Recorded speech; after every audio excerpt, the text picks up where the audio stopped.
most of the people out there know you a lot better than I do. For decades, Rance Howard drifted through Hollywood like a shadow everyone knew but few truly understood. He was the kind of actor whose face you'd recognize in 100 movies and TV shows, yet whose name often slipped your memory. To insiders, though, he was more than just Ron Howard's father. He was a dependable workhorse, a man who showed up on time, delivered his lines, and went home without fuss. But beneath that mild Midwestern exterior, there were whispers. Not many, but enough to stir curiosity. Rance Howard, the consummate professional, the man who could charm a casting director with a soft smile and a steady handshake, had a list, a private list. Not of people he admired or roles he wished he had played, but of actors he absolutely could not stand. Hate is a strong word, and Rance used it sparingly. But when he did, it carried weight. Rance Howard has died. He was the father of filmmaker Ron Howard, appearing in some of Ron's films, including... Why would a man so quiet and so unassuming harbor such venom towards certain stars? Maybe it was because he had spent his life in the background, watching Hollywood's most glamorous faces treat people badly when the cameras weren't rolling. Maybe it was because he valued humility and hated arrogance above all. Or maybe, just maybe, he was tired of pretending.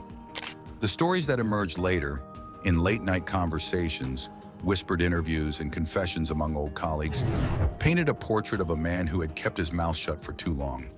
When he finally let slip the names of the actors he despised most, it stunned even those closest to him. This is the story of those names. 6 legends of Hollywood who, in Rance Howard's eyes, committed sins too deep to be forgiven. And finally, the 7th name, the one no one ever expected. I actually had an airplane ride with this young girl. This was several years ago. She was... Clint Eastwood. The clash between Clint Eastwood and Rance Howard was as unlikely as it was inevitable. Both were children of the classic Hollywood system, but they lived in completely different worlds. Eastwood was the grizzled face of the anti-hero, the man's man who squinted his way into legend. Process for me. I always kind of take an inventory of wow, did I talk too much, or did I prepare enough? Rance, meanwhile, built his life on quiet supporting roles. The trouble started during the late 1960s, on a Western set where both men found themselves working long days under a punishing sun.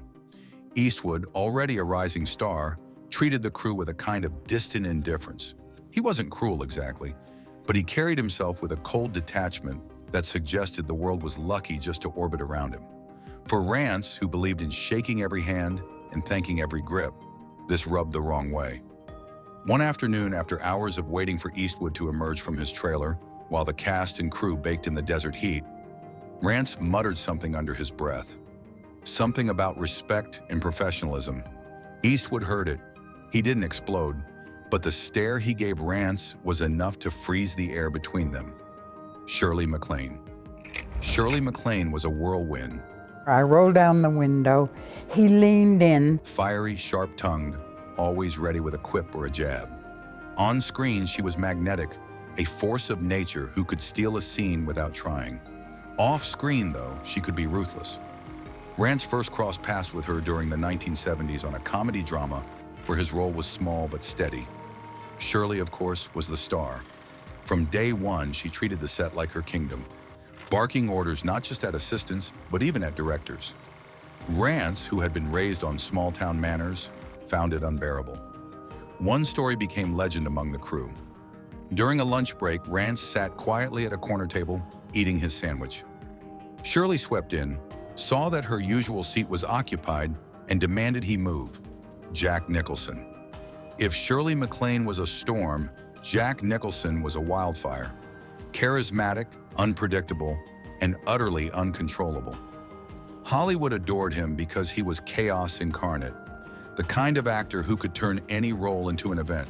But chaos has a cost. Rance saw it firsthand when they both ended up on the same set in the 1980s. Nicholson, fresh off his string of iconic roles, arrived late almost every day. When he did show up, he carried a haze of cigarette smoke. Very nice to meet you. Nice to meet you, Mr. Ullman. This is my secretary, Susie. Hello. Susie, how do you do? Have any trouble finding us? Oh, no problem at all. I made the trip. And a devil-may-care attitude that made directors weak in the knees. To Rance, it was maddening. During one shoot, Nicholson was supposed to deliver a simple line opposite Rance. Instead, he improvised wildly, turning the scene into a circus while the cameras rolled. Everyone laughed, except Rance. He had memorized his lines, rehearsed his timing, and suddenly it meant nothing. Nicholson leaned in after the take and whispered, "Loosen up, man." Burt Reynolds was Hollywood's golden boy for a time, a swaggering star whose mustache alone seemed capable of carrying a movie. To the public, he was charming, funny, and effortlessly cool. But Rance Howard saw another side. On a television pilot where both men worked briefly, Burt strutted through the set as if the entire production existed only to showcase his grin. Rance, playing a small-town sheriff, had a handful of scenes with him. Burt mocked his delivery between takes, mimicking Rance's Midwestern accent, until the crew laughed. It wasn't playful ribbing, it was belittling. Faye Dunaway.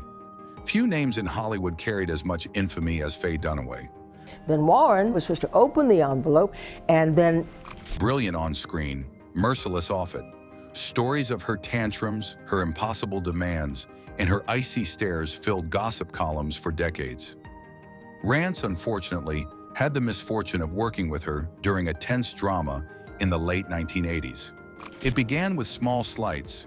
She refused to learn his name, referring to him only as that man. She demanded entire lighting setups be redone because she felt the shadows on her cheekbones weren't flattering enough. For Rance, who prided himself on professionalism and efficiency, it was infuriating. One day, after hours of waiting while Dunaway refused to leave her dressing room, Rance finally snapped. "Some of us are here to work," he muttered, loud enough for a few crew members to hear. Marlon Brando. Marlon Brando was a legend, larger than life. We have here proof that hostile elements of a foreign power have invaded this country. Now, take a look. A genius whose performances redefined acting itself. But for Rance Howard, Brando was also unbearable. They met briefly during the late 1970s, when Rance was cast in a small role opposite Brando in a production plagued by egos and delays. Brando showed up overweight, disinterested, and openly mocking of the script. Nothing about the paratroops, nothing about invasion. To some, this was just Brando being Brando, untouchable, too big for the system. To Rance, it was a betrayal of everything acting was supposed to be. Rance had clawed his way into Hollywood through discipline and respect. Brando, meanwhile, seemed to spit on both. On set, Brando refused to learn his lines, relying on cue cards and improvisation. Rance, ever the professional, tried to deliver his scenes, but Brando would wander off topic, mumbling, until takes collapsed. What truly sealed Rance's hatred was a moment between takes. Brando, half smiling, told him, "You take this too seriously, kid." Nobody cares for Rance. Those words were poison. Acting mattered.